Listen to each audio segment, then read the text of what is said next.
Hello everyone and welcome back to a brand new video from Ascended Gods. I'm gonna make this shorter than usual. I want to go straighter to the point on what I changed. So first of all, maybe you've noticed, maybe you don't.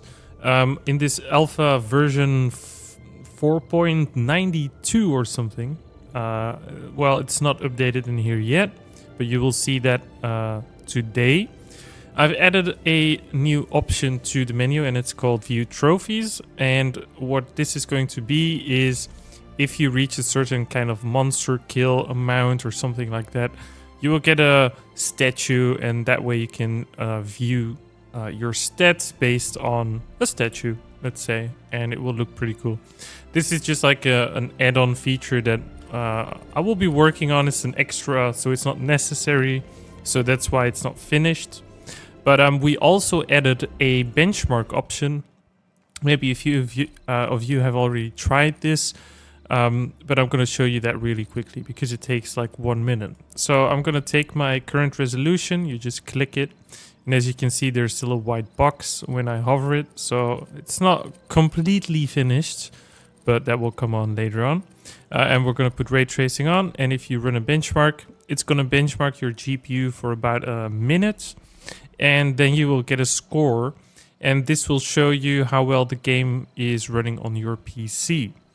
I do put all the graphics on a fixed quality setting so that the benchmark is accurate on all graphics cards.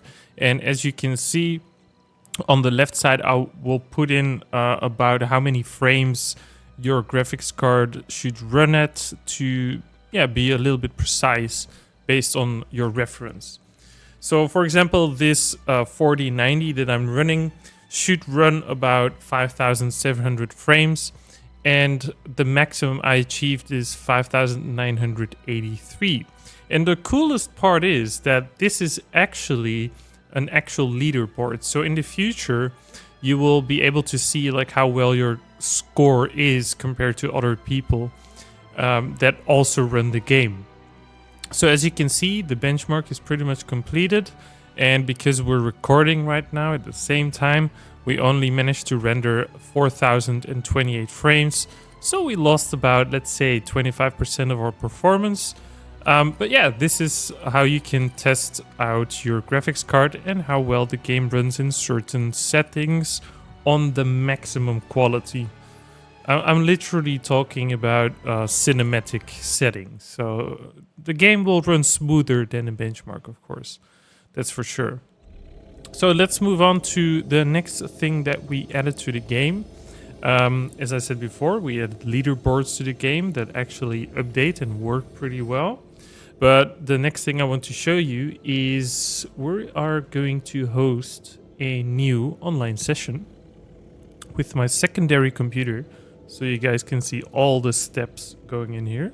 Okay, so what I've done is I've loaded in the game with my second computer, and I started hosting a nature dungeon. So from now on, when you're going to join game, there will be like a selection menu like this, and I will definitely change this. This is purely temporary.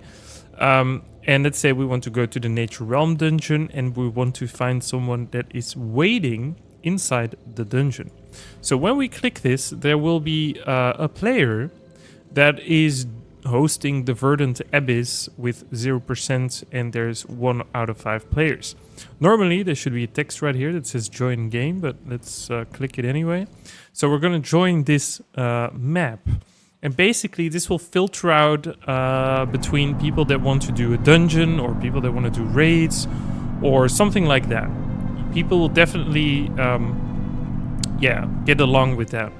So as you can see, instantly when I load it into the game, you can see that in the left top corner there is 2 health bars from now on. So if I'm gonna move the secondary character and I'm gonna get this character damaged, that will mean that I can see his health. So you can from now on see up to 5 team members their health in the game, so that you can basically heal them in the future and stuff like that. So that was a really hard thing to do. It took me about 3 or 4 days to get that refined, but luckily that's finished. So from now on, you can see your team members' health. Okay, so last but not least, let's go to the Verdenhard Grove. We're gonna not cross this bridge, we're gonna cross the stone bridge. We had a little visual bug right there. We're still joining GPU Skin session. So as you can see on the left top corner, we still see the health of GPU Skin as well. And we're gonna head over to the leaderboard. And I almost missed it out. So cross the bridge, just over to the corner on the left, you can find leaderboards. And as you can see, you can select your leaderboard. And I have added a lot of these. So for example, if you want to see, for example, a kill count leaderboard or a dungeons leaderboard or wealth, token, slayer, whatever, you can find it here. So first of all, let's go to, for example, the kill count leaderboards, and then we're going to select one of the leaderboards we want to see. So if we want to see how many normal kill counts of NPCs I got, you just click it and it will be loaded. So number one will be, for example, me at this moment with 895 kills. The second one is hers with 116 kills. And the third one is, yeah, one exactly. So that is, yeah, not really that interesting. But then you will see your rank once again, because let's assume you're not always the global leader in your leaderboards. So you will always find your score and your rank over here.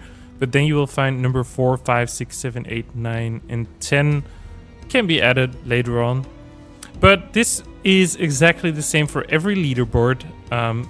Any one you choose over here will be loaded. And if there's only 2 players that have a leaderboard score in here, that will be basically everything. In case you don't see your leaderboard, there's a refresh button. And that sometimes helps you to inject into the leaderboard manually to get your score submitted and viewed. So that is the biggest updates I've done the past 2 weeks. And it was a lot of work, but we're getting close to releasing the game. And last but not least, thanks to some beta testing from my friends, there was a slight issue with the jumping and your player character stopped jumping when you landed, and I kind of took it out. So when you jump, it doesn't look so pretty as it did before, because it's skipping pretty much an animation if it notifies that it's still moving. But we will, of course, smooth this out in the future. But now your gameplay will be a little bit more fluid, because it's not adjusting the speed of your character anymore when you're jumping. So basically, that was the whole video, and I hope this was shorter than normally. So hope you all enjoyed this video. See you guys in the next one.